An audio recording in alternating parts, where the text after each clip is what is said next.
Hello, hello, hello. Howdy, y'all, from Texas. Happy Tuesday, December the 11th. How are you guys doing today? I am enjoying another beautiful day in Texas. It was nice and sunny yesterday. I think it was topped out around 60 today. I think it's supposed to be in the lower 60s. Would have been outside playing today, but doing my Facebook Live, but it's a little bit of a breeze, so I decided to stay inside, indoors. So hopefully you guys are enjoying your Tuesday. So hello, hello, hello, everybody. Welcome. Welcome to everyone. Hopefully you are getting ready for an amazing end of the year with Christmas and New Year's Eve and the holidays coming up. I am excited to see what 2019 is going to hold. Always good things that are in store. It's like every year the Lord keeps surprising me again. I never had a desire to do any type of ministry ever in my life. Ever.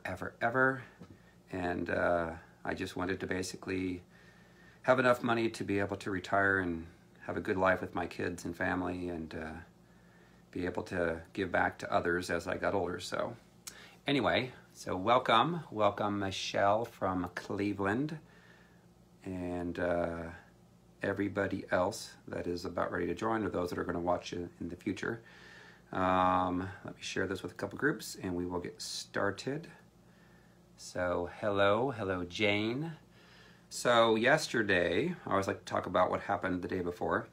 Yesterday, I went to schedule a dentist appointment, like a 6-month cleaning, and I was surprised because they said they actually had an availability in the afternoon, so I went ahead and took it and got my teeth cleaned. So yay, I have clean teeth today. It's always fun to get your teeth cleaned. I remember when I was a little kid, I didn't quite like it so much. I'd rather be outside kicking a ball or playing sports somewhere. So anyways, did that yesterday and then hung out with the fam in the evening and had a great time. Just thoroughly enjoy my time here with the greatest family in America, I call them.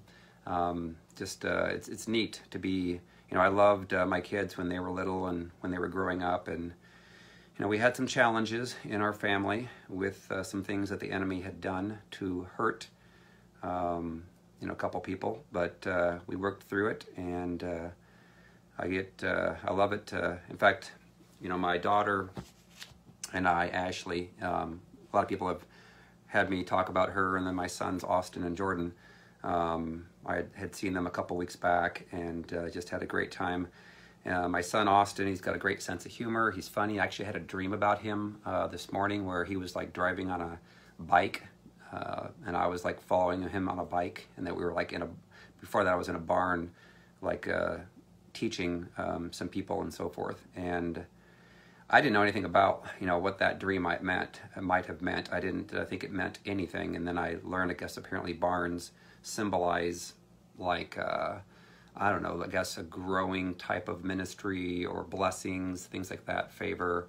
I was reading a book by Barbie Breathe It, I think's her name, or Barbie Breath It. And then the bike symbolizes like a warrior, new adventures, things like that. So I think that really does kind of tie into what my life has become, is going out on the road and traveling and trying to continue to do what the Lord's, I guess, anointed me to do, and that is to help people understand the father wounds, mother wounds, sexual violations, how it all comes into play in your life, how you're hearing the voice of the enemy, and how it causes you to strive and fight and argue, and in a lot of cases believe things that were said by someone that never were said, or believe things that were done that never were done, or thinking that you said something the day before that you never said, and it causes all this confusion. That's the Leviathan spirit, Job 41.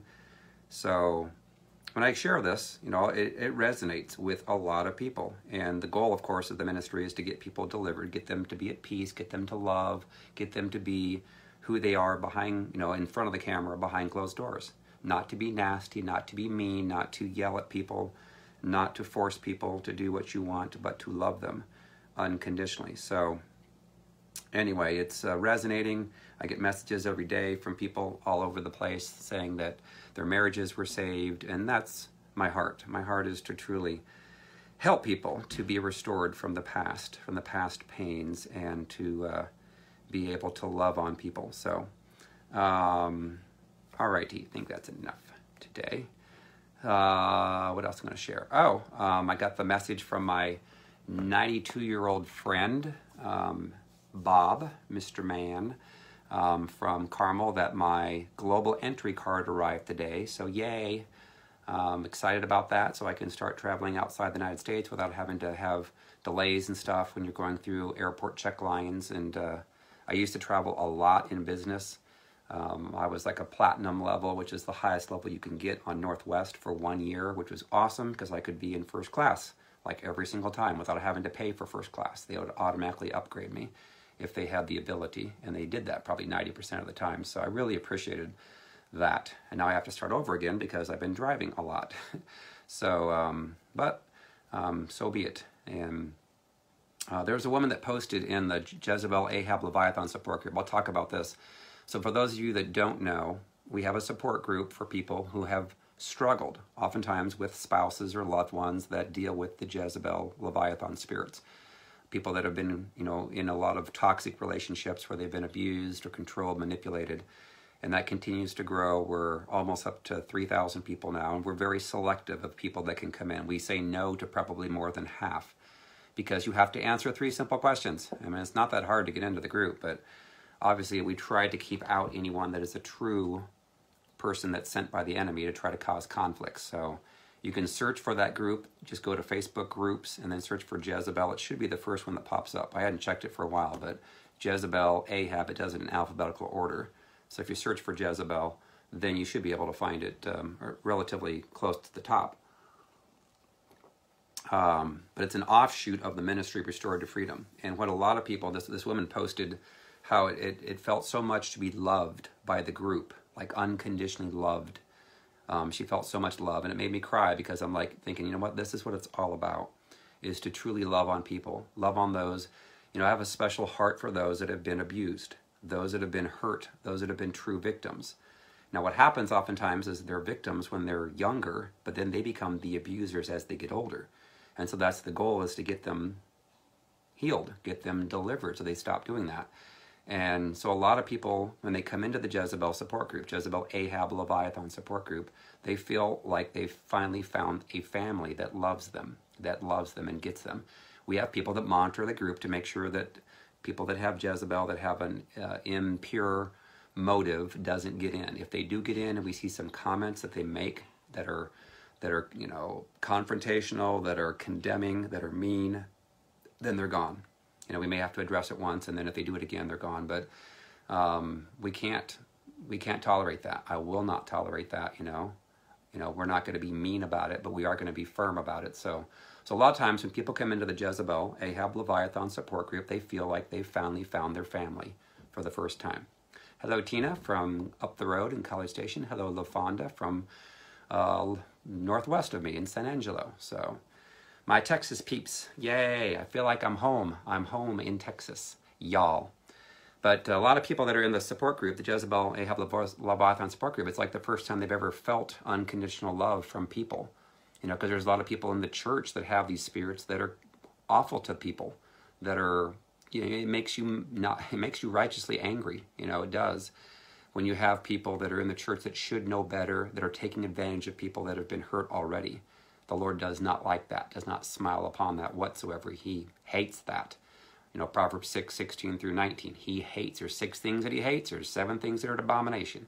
And it's Jezebel and Leviathan. So yeah, it's a support group. Carolyn, it's called the Jezebel Ahab Leviathan support group.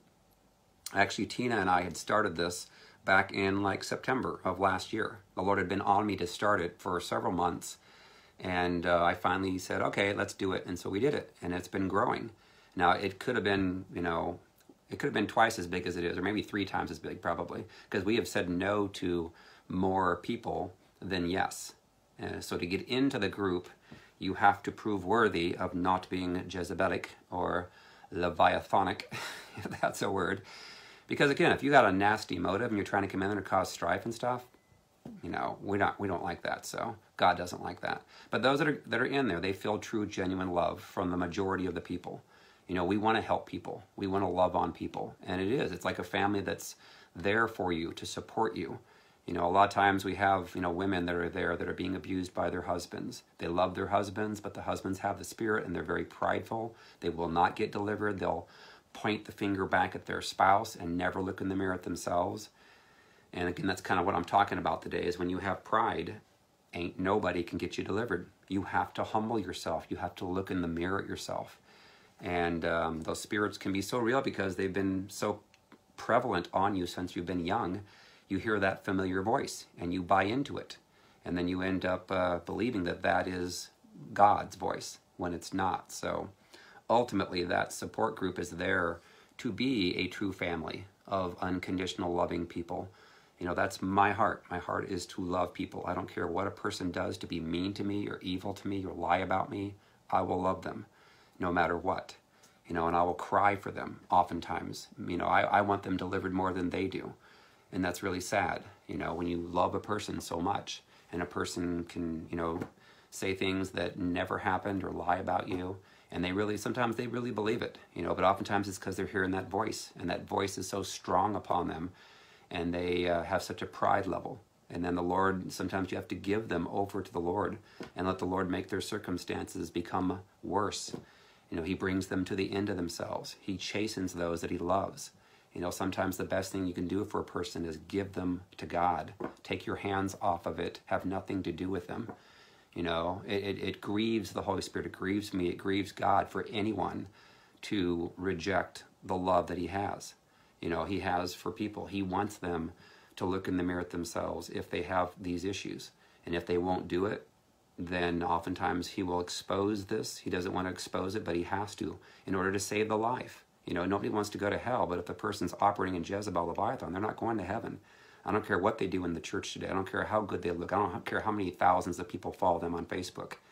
If they are wicked and evil and lying and deceptive and operating in Jezebel Leviathan, they're not going to heaven.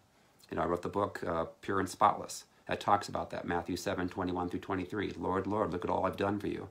I've cast out demons in your name. I've prophesied in your name. I've done many wonders in your name. Lord's like, depart from me, workers of iniquity. I never knew you. Why? Because he knows their hearts. He knows their minds. He knows who they truly are. And they can put on a good show. They can lie in front of a whole bunch of people, but the Lord knows who they are. And sooner or later, normally the truth comes out. So anyways, so check out the support group if you've not joined it already. Again, you just have to answer 3 questions. That's all you have to do. And again, we almost have 3,000 people in there. And the only reason really we've turned anyone away is because they don't answer the questions, or it's obvious from their profile if they're putting pictures of nude people on there, or they're saying F this, or they're putting evil stuff on there that they're not good to go. We're not saying that everybody that's in there is completely delivered of everything, but we have to be wise, put it that way. So, but yeah, just search for Jezebel. Search for Jezebel, everybody, on your groups. Go to Facebook groups, search for Jezebel, and somebody I think might have posted a link. I know yesterday, I think, who was it? She's from Michigan. She gave her testimony. Wetzel, I think's her name. She ended up posting the link to that. So, but you can just search for Jezebel in the groups, and it should come up first. Jezebel Ahab, because it's in alphabetical order. Jezebel Ahab Leviathan support group. All right, a week from today, I'm excited to announce we'll be interviewing my good friend, Christian psychologist Dominic Herbst. A lot of you have remember him from I interviewed him. I think it was in around July. And he and I have referred people back and forth to each other. He's great, awesome guy. We're just cut from the same cloth. He has the same heart that I have. And we're going to be talking about the subject of the narcissistic personality disorder. And we're also going to be talking about when separation needs to occur. Because a lot of times people are, and I was under that, I'm like, I'm never going to ever separate, from my spouse. I'm going to be married forever and so forth. But there's health. When you're up against a person that has a true narcissistic personality disorder, that means they have a strong Jezebel spirit. That's what it is, and Leviathan. very prideful, very arrogant, and so forth. You can't, I mean, their goal, of course, is to beat you down verbally. Now, they'll maybe try and do it physically as well, but they'll try and beat you down verbally, lie about you, and make you feel like everything's your fault, and make you feel, at some point, you know, it could be suicidal. You know, you just want to die because you've been around that person because they have demons. Those demons want to kill you. That's exactly what they want to do. So, we're going to talk about when it's healthy to separate. You know, when I did it, when I chose to do it, you know, I didn't want to do it. I went through it for 6 years, very, very strong person that had that, my wife. I loved her. I did. I loved her like Christ at the church, but I did not know what she had. God wouldn't tell me until after I separated. He told me, when you separate, I will set up the ministry through you. It will grow rapidly around the world, and then he will deal with my wife. And so I separated, and then she lied about me. She filed for divorce, and she let it go through. The pastor wouldn't help me. He ultimately had the same spirit, the senior pastor of the church we went to, and his church ultimately got shut down after he came to confront me for nothing. And the Lord told me to confront him back for the sin that he was in and what he was preaching. And he mocked me, wouldn't listen, and the church was shut down a year later. Went from 200 to 20 people. So ultimately, that is exactly what needed to happen, was that the Lord needed to address that. And so essentially, we're going to be talking about the narcissist personality disorder, and when the separation needs to occur. Say hi, Janelle. Janelle just came in.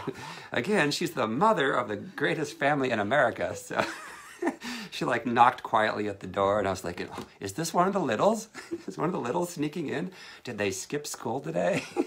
And it was Janelle, so funny. In fact, she did her, she did a mother's blessing for you guys that don't know this. I did a father's blessing that's on YouTube. So for those of you that have never heard your father tell you how much he loves you, how proud he is of you, you know, go out to my Facebook, go out to my YouTube channel, Nelson Schuman 67, and then you can do a search for that, Father's Blessing, and you'll find it. I'm doing it actually from here in this room, and then Janelle does it here in this room. Hers is beautiful. It's from a mother, of course, because I'm not a mom. I'm not a woman. I can't do a mom's impersonation very well. That would be weird. I would feel very feminine. So anyways, if you've not watched that, you've never gotten, you know, a love from your mother, then go out there and watch that. It's amazing. It really is. I know Summer, you know, Summer and Tina, you know, Janelle, she's awesome. She's so great. So, and she actually works with Dominic Herbst, who will be on the show next Tuesday at 12:30 Eastern. Again, but when you're in relationship with a person that is a narcissist, you know, that spirit in them, Jezebel, Leviathan, wants you to die, literally. You know, I know it doesn't sound like it, like, oh, there's no way. I'm like, yes, they do. They will say things verbally to you until you feel so low, so depressed, so wanting to die. And I know a lot of people that have died staying in those relationships. They're toxic. So he's going to talk about, and we're going to talk about, when separation is needed, and how, from a biblical perspective, how that plays into it, you know, because there is health. You know, if you're in a relationship with someone that has a strong Jezebel narcissistic spirit, that spirit is going to lie about you to other people in your church, other people that are your friends, get people to believe horrible things about you that never occurred. Oftentimes they accuse you of what they've done, you know, and you feel like you're going crazy. So there's a point in time where you need to pull back and say, I'm going to separate. You know, not with the goal of getting divorced, but to get deliverance. And that's what I always say, get delivered, and you don't have to get divorced. But if the person, again, it's their own free will, if they want to stay in that horrible situation and they have a lot of pride going on, then they're not going to get delivered. So anyways. Alrighty, so today's topic is breakthrough blockers. You know, what can block your breakthrough? The two biggest ones are pride and unforgiveness. You know, that's what I talk about when I go through deliverance with people, you know, because if you still have pride, that will block you from getting delivered. I can't get you delivered. Jesus can't get you delivered. You know, you might be thinking, oh, is that blaspheme? No. There's, you know, in the Bible, how many times were there people that had an evil intent, evil heart, that were trying to come against Jesus? They had a free will. They can keep those spirits. They were evil. They wanted to kill him and so forth. You know, they were prideful. You know, you think about those that were the evil um, scribes and or those that were teaching in those days and so forth, those that had the evil spirits, they were prideful. They were very prideful, and they wanted to kill Jesus. And so Jesus couldn't override their free will, just like we can't override anyone's free will. That's why it's so hard. But I try to make my best case on any type of deliverance that I do, whether at a large church, small church, home group, Facebook, worldwide deliverance in front of thousands of people, whatever. I have to try to make the best case for those that are watching that have those spirits. And you have to do it in love. You have to do it in love. You cannot do it in condemnation. You can't say you're bad, bad, bad. Because why? Because they grew up with fathers and mothers that wounded them, or stepmom, stepdad, sexual violations, all kinds of sexual violations. Could be incest, could be experimentation, could have been raped, could have been molested, could have been things that parents don't even know that a child went through, and they keep it a secret because maybe they're told by their perpetrator that if you tell anybody, I'm going to kill you, or I'm going to do it again, or blah, blah, blah, blah. Could be a teacher, could be whomever, could be pastors, so they keep it hidden. And when that's hidden, then those spirits start to speak to the person as they're growing up. That's why they get messed up. They hear demonic voices. So they're victims. And then they end up victimizing others in their path as they get older. And those that have Jezebel Leviathan, there's normally a seductiveness to them. If they're a woman, they can say things or do things to try to seduce a man. Doesn't mean that they have to dress overtly sexual. They could dress very, if they're in the church, they could dress very conservatively, but they could still have that. They could touch people in certain ways, touch their arms, for a woman. If you're a guy, you can look very debonair and like you're life of the party, and everybody loves you. They all gravitate to you, and if they're a true Jezebel, they're going to try to come in and become a leader in the church. And then they can truly, hurt people, or they want to have their own ministry where they can speak things and then ultimately hurt people. Those that are at the more deviant level of Jezebel, slash narcissism would be considered, again, we just kind of learned this recently, would be considered witches. There's white witches. I learned about white witches in Pennsylvania, actually, when I was there last September. First time I'd ever heard the term white witch. I'm like, what the heck's a white witch? How is that different from a black witch or a green witch or a yellow witch? I don't know. It's like, what the heck? What makes them a white one? It's like, well, they do some things like they can pray in tongues, although some of the tongues sound demonic, not godly. They can do things, maybe they can translate themselves into people's homes and overhear their conversations, or they can go into their bodies, or they can do demonic stuff. Why? Because they're doing like rituals and things that are not good.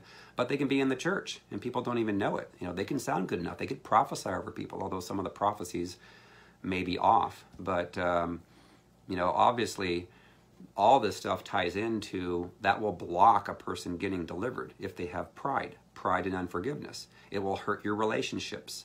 You will have a relationship where you will be, if you're prideful and have unforgiveness, you will control your relationships.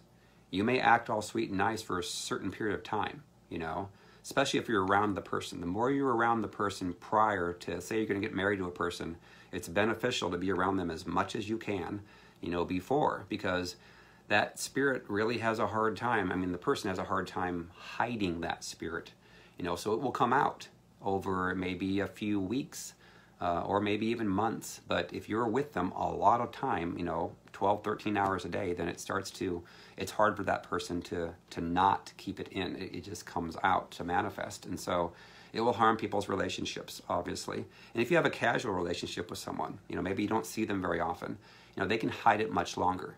Could be months, could be years. I've even had some people told me that they actually married a person and they didn't start to manifest until, a few months after, because normally it happens fairly quickly, because they're like, wait, they got you now. So, boom, they can do whatever they want to you. But pride and unforgiveness, if you don't get set freed from that, that will ruin your relationships. Who wants to be around a prideful person? I've been around some prideful people, and I used to be prideful. I'm saying that I'm not 100% maybe pride-free, but I'm way better than I was back in 2008 and prior to that, because I would never admitted that I had anything wrong with me, blah, blah, blah. Now, if somebody says, hey, you might want to take a look at this, I'm like, okay, talk to me, I want to listen, because I'm not above anything, The Lord's, we're never going to be perfect like Jesus Christ. The goal is, as we get older, though, to become more like Christ. And I know that I'm much more than I was back in 2008. I went through all the motions back then, and I went to church and taught my kids classes and stuff at church, but I was not the person that I am today. I started to make my changes really in fall of 2008 when the Lord did whatever he did to me to prepare me for what I was going to go through in 2009. And so obviously, if you have pride, you're not going to admit that you have anything wrong with you. You're going to blame other people all the time. You're going to not take responsibility for things that you're doing. Pride is the Leviathan, Job 41. The Job 41, in fact, I haven't read, I read parts of that. I'm going to read part of it. I'm going to read, I think, maybe all of it. I haven't read that for a while. I'm going to do that. Job 41. And let me find it here. Again, I remember when I first heard about this. This is like back in February of 2015. It was like a couple weeks after I'd separated. And I didn't know anything about Job 41. Never read it in my entire life, ever. And I'm going to read this. I guess I'll read it in New King James Version. It says, can you draw out Leviathan with a hook? And again, I'd venture to say, like, up until maybe a couple years ago, you wouldn't hear any pastors preaching on this. Now you hear maybe, 2%, 3% of the pastors maybe touch on this. And there's bigger ministries out there that talk about this. Ryan Lestrange talks about this. Of course, Katie Souza and awesome ministry that she has. She does, very similar, stuff that I do, and Legion and Jezebel, of course, and then Jennifer LeClaire talks about Jezebel, Leviathan, and there's others. So anyway, it says, can you draw out Leviathan with a hook or snare his tongue with a line which you lower? Can you put a reed through his nose or pierce his jaw with a hook? Will he make many supplications to you? Will he speak softly to you? Will he make a covenant with you? Will you take him as a servant forever? Will you play with him as with a bird? I think that's kind of funny. Will you play with him as with a bird? Or will you leash him for your maidens? Like, leash him for your maidens? Will your companions make a banquet of him? Will they apportion him among the merchants? Can you fill his skin with harpoons or his head with fishing spears? Lay your hand on him, remember the battle, never do it again. Indeed, any hope of overcoming him is false. Shall one not be overwhelmed at the sight of him? No one is so fierce that he would dare stir him up. Who then is able to stand against me? Who has preceded me that I should pay him? Everything under heaven is mine. I will not conceal his limbs, his mighty power or his graceful proportions. Who can remove his outer coat? Who can approach him with a double bridle? Who can open the doors of his face? With his terrible teeth all around. Teeth. I went to the dentist, got my teeth cleaned yesterday. I'm in a funny mood today, so. So, with his terrible teeth all around. His rows of scales are his pride. There you go. So, it's like describing like an alligator kind of thingy. Kind of like maybe alligator / Loch Ness monster / dragon, maybe. Shut up tightly as with a seal. One is so near another that no air can come between them. They are joined one to another. They stick together and cannot be parted. His sneezings flash forth light, and his eyes are like the eyelids of the morning. Out of his mouth go burning lights. Sparks of fire shoot out. Smoke goes out of his nostrils. I'm thinking about, no wonder no pastors ever read this, because they're thinking, what the heck is this? Is this like a fairy tale? You're reading about this, it's like, huh? Yeah, that's why I'm like, I never read that, up until 2015. And of course, the pastors. Yeah, that's a good point. Dreams. Awesome, Summer. Thank you for being on today. People that are oftentimes suffering, struggling with Leviathan will oftentimes have dreams. Dreams of alligators. With Leviathan, dreams of snakes that have Jezebel. Some people talk about Python. Python's more of a territorial spirit, but it can affect individuals as well. But if you have a lot of dreams with snakes and alligators, you're dealing with Jezebel, Leviathan, and so it's a huge revelation, really. Because when I remember when I separated, this lady told me that that's what she had, my wife, and I read through this, and I'm thinking, what does that have to do with my wife? That's crazy, cray. And then I watched a video by Robert Morris, and he talked about Jezebel, and then mentioned, I think, Leviathan in that, and then I started reading on the internet, and I'm like, oh my gosh, these are the characteristics that describes my spouse to a T. How did they know that? You know, so again, I'll read on. His heart is as hard as stone. How many people do you know that are narcissists, strong Jezebel Leviathans, that have a heart that is hard as stone, that they can say goodbye to you and have no remorse and move on like nothing happened? You know, they have a hard heart. And it's sad because that's exactly what that spirit does. His heart is as hard as stone. He has no heart. You know, Revelation says even as hard as the lower millstone. So the lower millstone, mind you, is where they actually ground the wheat and so forth. It was very heavy, very big. So it's even as hard as that. That's how hard the heart is of people that have Leviathan. You know, so good. When he raises himself up, the mighty are afraid. Actually, it's really bad, but when he raises himself up, the mighty are afraid. Yeah, they do. You know, a person that has the spirit, they rise up. There's anger in them. They have a lot of anger. Yes, thank you, Tina. The discard. That's what they call when the narcissist completely is done with the person, because oftentimes they're done with the person because they know they cannot control them anymore.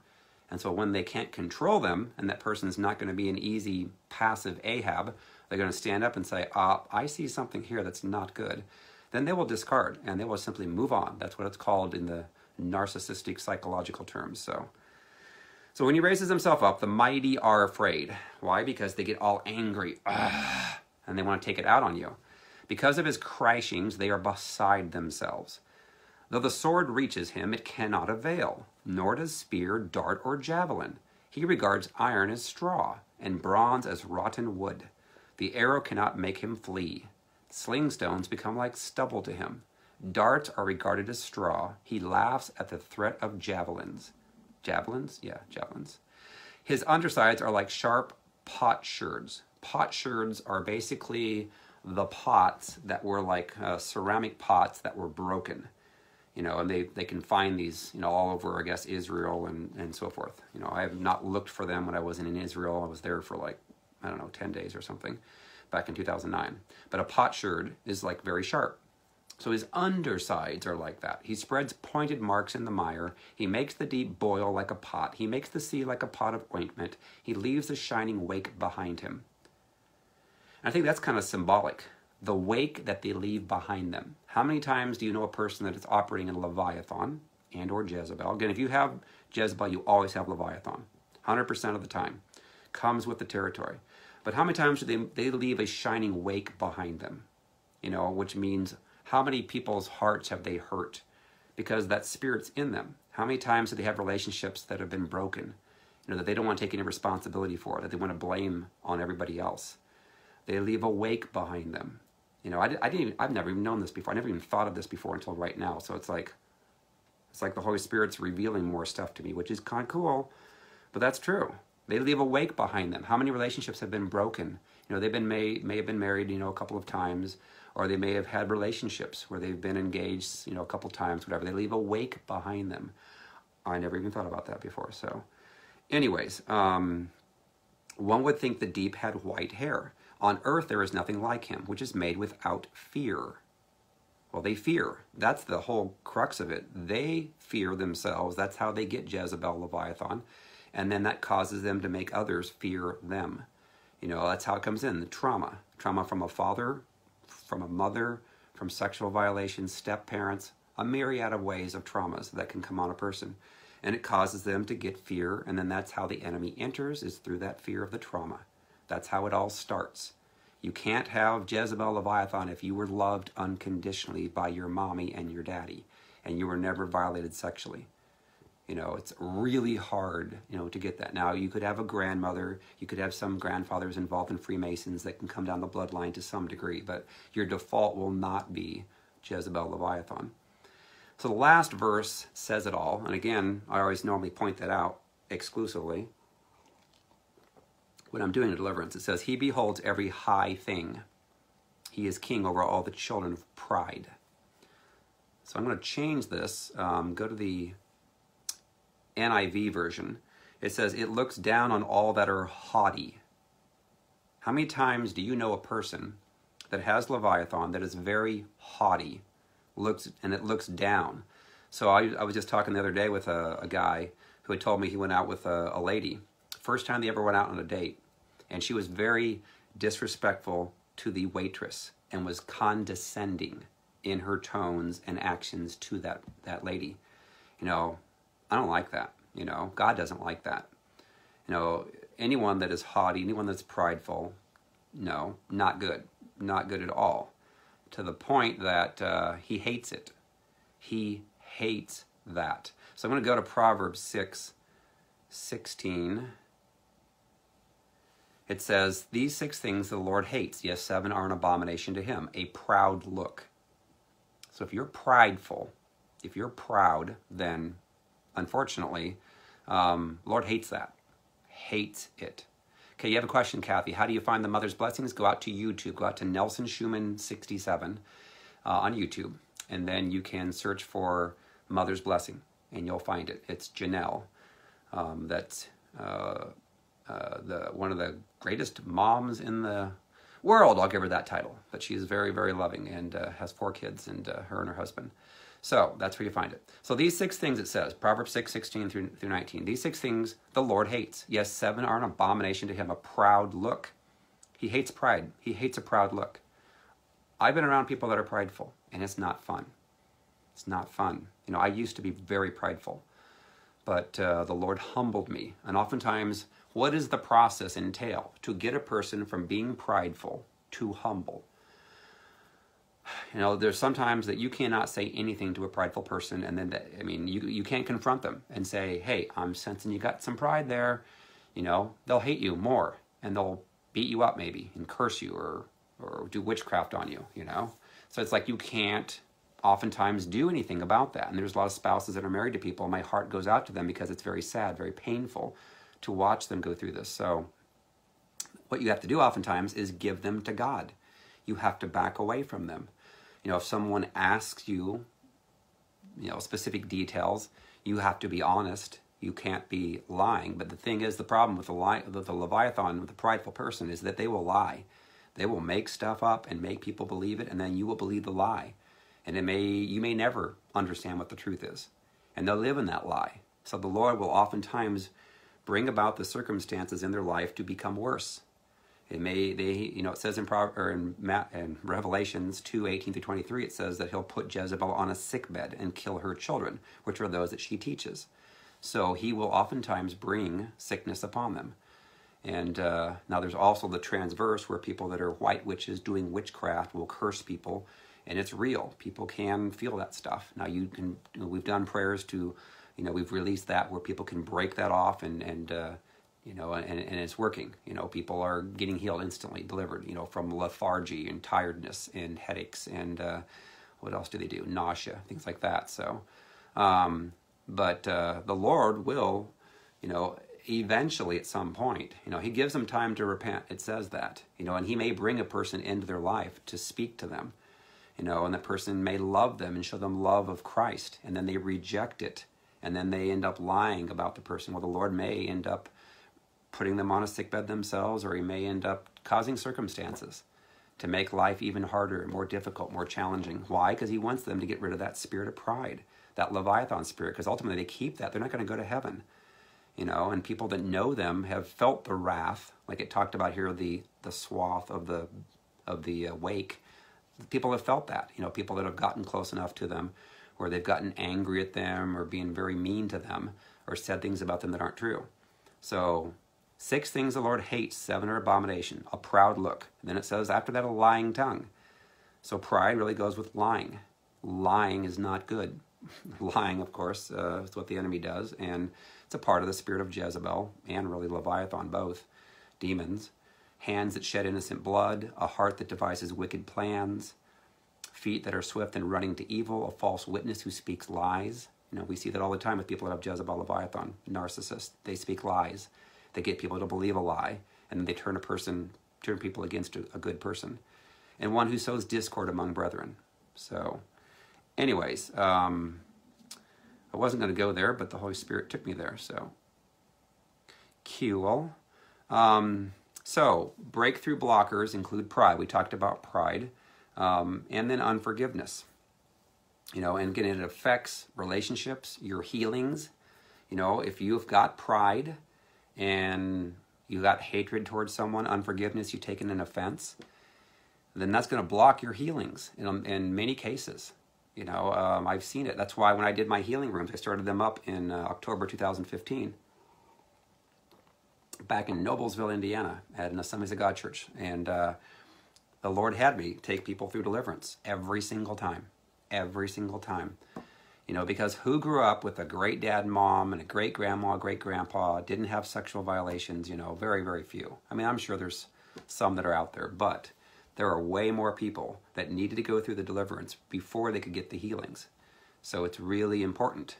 And then to have peace. You're not going to have peace if you're operating in pride and unforgiveness and all this stuff. It's going to block your ability to hear the Lord's voice. You're going to hear the enemy's voice. It's going to cause you to be mean to your people that you are around, and then blame them for it and target people and try and destroy them. You will not have joy. It will block your joy if you have a lot of pride. You have to be humble. It'll block your ability to have love. You won't be able to feel love from a person that's loving you really, really well, and you end up sabotaging your relationship, when you start to try to control and manipulate them. Because they won't like that. And then they'll end up saying, well, I'm going to have to confront this and stop this. And then before you know it, they're like, oh, no, I'm going to discard you before you can discard me. It's like, really? How's that working for you? So I'm going to have a couple verses here to tie into pride, and then we'll go into the unforgiveness. James 4:6 says, but he gives more grace. Therefore he says, which is God resists the proud, but gives grace to the humble. So I don't know how many times I've seen people that are trying to manufacture their own favor. And when they try to manufacture your own favor with man, it exhausts you. If you're trying to, maybe join, 500, 600 Facebook groups and then sharing your Facebook videos with them to get a bunch of people to watch, that's manufacturing favor. Instead of letting the Lord do it in a normal way. A number of other ways, myriad of ways that you try to make things happen. I didn't try to make this happen. I didn't even want this ministry. I didn't want to do a ministry, ever. Again, but now that I'm in it, now that it's growing, now that people's lives are getting saved and set free and delivered and marriages set free, that's why I'm doing it, and it's growing every single day. It's neat to watch it. I don't know, about 100 new people every day that are either liking the page. In fact, we probably are over 25,000 now that have liked the Restored to Freedom ministry page. We've got like 25,400 followers, I guess. So I remember we used to have 200. That was like 2 years ago. So it's like growing so cool. It's neat to see all that. And then, anyways, James 4:10, humble yourselves in the sight of the Lord, and He will lift you up. That's the way to do it. And we've seen success with people when they've gone through the deliverance sessions or read the book Restored to Freedom. It's like those that have, maybe a 50% dosage of Jezebel, Leviathan, are much easier to get delivered. And I can tell who's going to get delivered because when they come to one of these meetings, they're like, you know what? You're describing me. I am controlling. I am manipulative. When they admit that stuff, they're prideful, then it's a done deal. It's very easy to get them delivered. It's those that come in that start blaming their spouse for everything and saying, oh, it was my spouse that did this and this and this, and they don't have any blame that they take or any responsibility. And again, I know that there are some that are very loving that didn't do anything to their spouse. The spouse has Jezebel's the one that has been horrible, and then the person's been abused their whole marriage and stuff. So, but that spirit in them will provoke you to rise up and become someone that's not you. So, but yeah, it's much better, guys, to obviously humble ourselves, because if not, the Lord may humble us more publicly. We may lose a ministry. We may lose a church. We may lose our position in the church. That's very humbling, obviously. And no one's perfect. No one is. I'm not perfect. I've made mistakes. It's I guess what the Lord wants us to do is when we make mistakes, we own up to it. We take responsibility. We may even cry, because it hurts us that we hurt someone else that we loved. And we don't want that, It's those that never will look in the mirror at themselves and never say that, they did anything wrong, that the Lord can't work with them. You know, we're not perfect. You know, Pure and Spotless, the book that I wrote, doesn't mean you have to be perfect. It means that when you do make a mistake, that you own up to that, and that your goal is to humble yourself. Your goal is to not have these spirits, not hear these voices, get delivered, and then truly be who you're supposed to be in the Lord, you know, because the Lord doesn't want to have to humble you, but he will. Proverbs 8:13 says, the fear of the Lord is to hate evil, pride and arrogance, and the evil way, and the perverse mouth I hate. Again, God hates. You know, people talk about God's love. God loves. Grace, grace, grace, grace, grace, grace. You know, and good. It is good. God gives us lots of grace. We need that. But there are some things where God hates. And we can't avoid preaching about this. We need to preach the whole Bible, not just selective parts of this that suit our love, love, grace, super, ultra grace messages, you know. And again, it's like, I don't want to have to speak exclusively about deliverance and demons and stuff, but if others aren't doing this and there's new people watching all the time, then I have to intersperse that stuff, obviously. I mean, there's billions out there that have these spirits that are in the church today.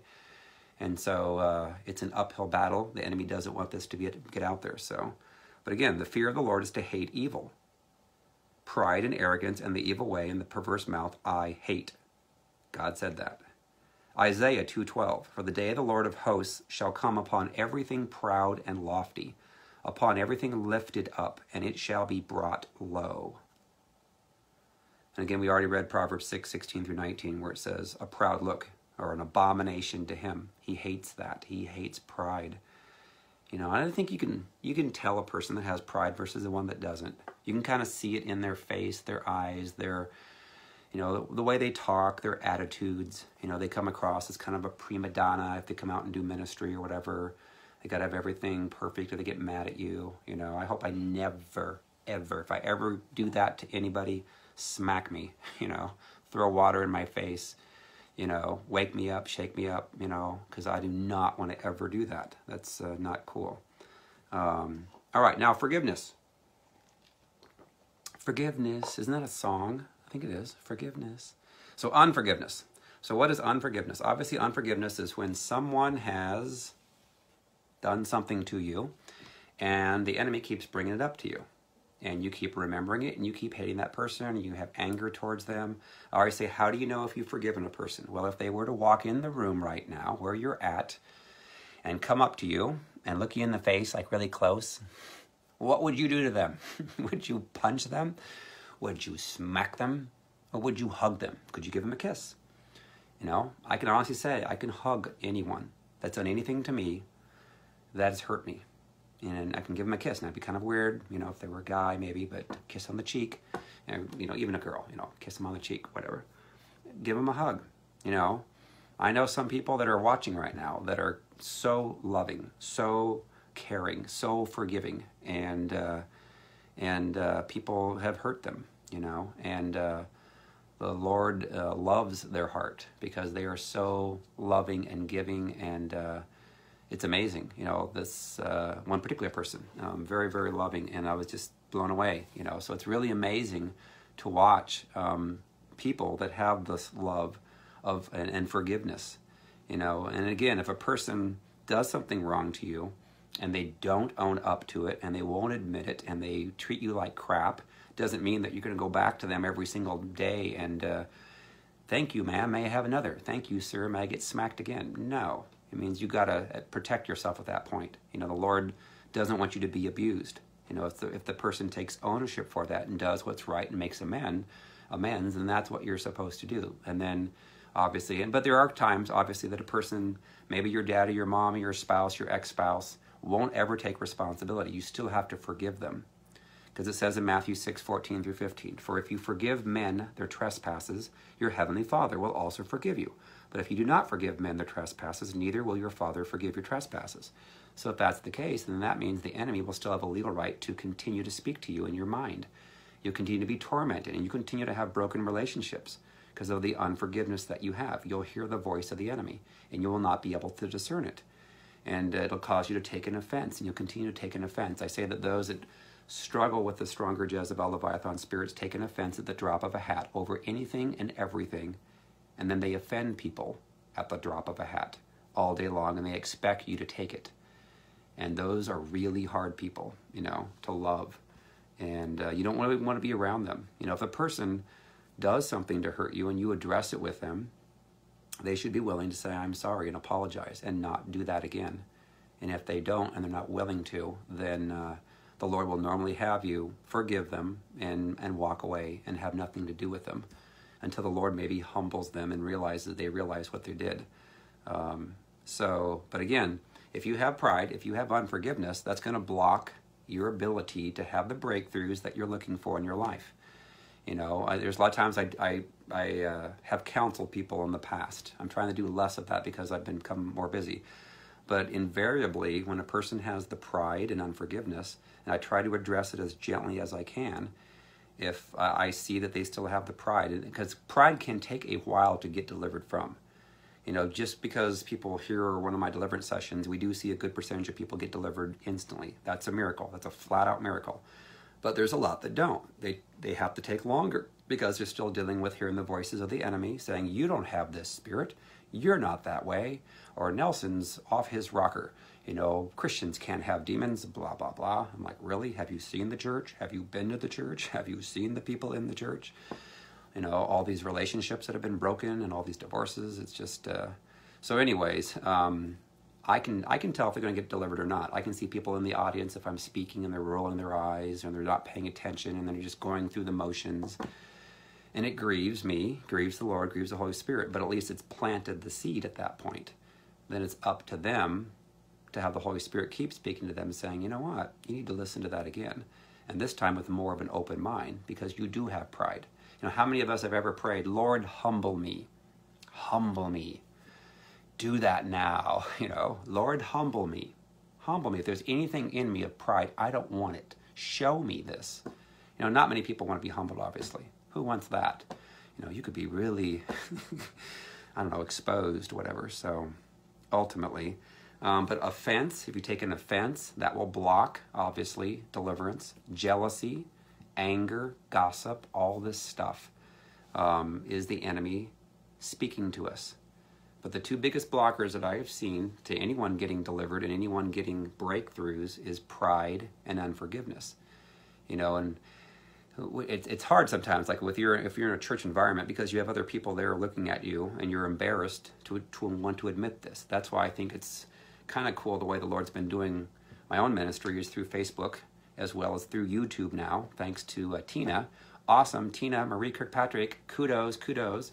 She actually stepped up to the table before she went to work for me full time. This is back in, I think it was in August, and said that she felt led to start to convert a lot of the past Facebook Lives to YouTube. And like a year ago, I think I had maybe, 80 people that followed on YouTube. Now we're up to like 1,360 or something. I don't know, it keeps growing every day. And because of that, I see the value, because I didn't have time to do that, frankly, before. I did it on my worldwide deliverance sessions, but I couldn't do every single. Why? Because it takes time. Sometimes it took like 2 hours to do this. So every day, Tina takes and uploads to YouTube one of my Facebook Lives that I do. And of course, if I do anything on the weekends, ministry-wise, she uploads those as well. So what it does is it helps people to find those way more faster. Because you can imagine, like in the past, if I did a teaching on, hearing the voice of the enemy or discerning that, whatever, people would have to go through all my Facebook Lives to find it, and that could take forever. I could never find it, because it's a long time to scroll back, 6 months or whatever. Well, now with YouTube, you can go out there and find any time you want. You can just do a search and write in that, in the Nelson Schuman channel. So, anyways, awesome to see the growth again through, because when people are alone, they can be honest with the Lord. Because a lot of times people watch the deliverance sessions or they watch some of the teachings and they start to cry because the Holy Spirit is on the message. Again, I'm a kid from a cornfield. It's like I'm just going with the flow with the Holy Spirit. And like today's message, all I had was a couple of verses. The rest has all been the Lord speaking whatever he wants at the time. Like I wasn't even planning to read all of the Job 41 thingy, and then there's some things that came out that I didn't even remember. I didn't know beforehand. I didn't have any premeditated. That's how I really like I want to always minister that way. Like when I do speak in front of people, I don't have a whole agenda thing planned out. I do have some verses that are there. But people want a fresh word. I want a fresh word, you know. And again, I could prophesy over people. Well, I love to prophesy, but that's not what my calling has been. There's a lot less people that do deliverance than there are that prophesy. So we're in the process of building this out. We have about 75 people in 8 countries now that are certified under Restorative Freedom. It doesn't take that long to get certified. Highly recommend it if you guys have any heart to want to do this. It's amazing. I get testimonies every day from people that have taken people through deliverance, and they're just crying. In fact, Summer was on here earlier, and she had someone that got delivered, and she said it was so beautiful to watch. And you know, Judy Hippenstill's on here and does deliverances all the time, and so I encourage you. You know, you can go out to restorativefreedom.com and then search for RTF certification process. I think is the name of it, and then there are 4 videos to watch that are on YouTube that you can watch. They're also on my Facebook ministry page, Restorative Freedom. But you watch all 4 of those, 4 hours basically, and then you read the books, Restorative Freedom, Waking the Lion Within, which both of those deal with Jezebel, Leviathan, and now Legion. Legion's in Restorative Freedom. And yep, there's Summer last night. Yay! Love it! Awesome! And then get the School of Ministry book. The School of Ministry book basically lays it out how to take a person through deliverance. And then you get certified. Then you come into the RTF Deliverance team. We do monthly training calls and share things, share best practices. You know, there's a lady out in California gets tons of all the time, you know, new people that are coming through, and she's taking them through deliverance. And it's amazing to watch, you know. I'd say probably, I don't know how many percentage we have. I think we probably have about 80% are women, 20% are guys. And again, those that reach out for help is probably 80% women, 20% guys. So I think the guys have more pride, more, because again, I'm kind of like a guy. Yeah, I am. I'm kind of like a guy. And I know that I didn't want to reach out for anything. You know, I was thinking, really, I want to go to counseling. Of course, now that I know counseling, if you can go through deliverance, is way more effective than just counseling and talking about these things ad nauseum and getting nauseated and then not getting anyone delivered. And then the person goes right back home and does the very same thing again. So, and then, yeah, if you want to then be put on my website so that people can find you, then you simply make a donation. I don't have it set up where you have to make an annual donation or anything. It's growing every day. It's growing, and it's awesome because God's using people with no names to deliver those in the church with names and titles. And it's kind of like RTF, Restorative Freedom, is like a bridge between the mainstream church and the demonic world that people don't want to talk about. You know, again, I didn't want to talk about this, but it's real. And when it's real and we see real results, people are coming to that. That's why they come to Restorative Freedom. You know, that's why it's growing, and because we are seeing results. Now, not everybody. Only the reason why not everybody is because if they have pride and they have unforgiveness, they're blocking themselves from getting delivered. But you get delivered from that stuff, and man, it's awesome. All right, so my next on-site, on-premises deliverance and training is January the 18th and 19th. That's in Houston at the Journey U, one of the larger counseling centers in all of Houston. Excited about that. They use my books there for doing deliverance and seen tons of results. They're excited about the new Legion deliverance and stuff. So we'll be doing Friday night deliverance and a training equipping on Saturday. And then February 3rd, I'll be back in Houston as well. That'll be at Cool Ministries. Very cool church. And they deal with a lot of people that have been to jail and come out of jail. And then in April, I'm going out to Montana. In early May, I'll be in Idaho. And again, more people are scheduling stuff all the time. So, all righty. Well, okay, we are done. It's been 1 hour on the dot.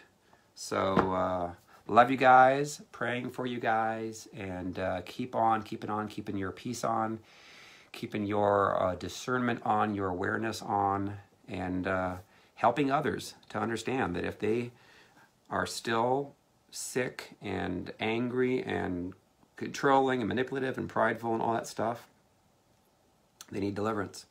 And we can do it.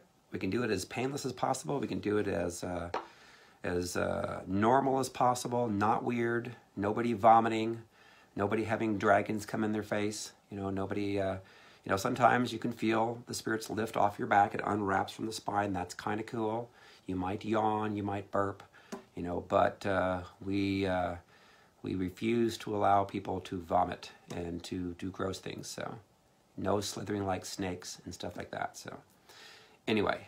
Alrighty, well, I love you guys. See you later and get her done. Hey, hey, hey.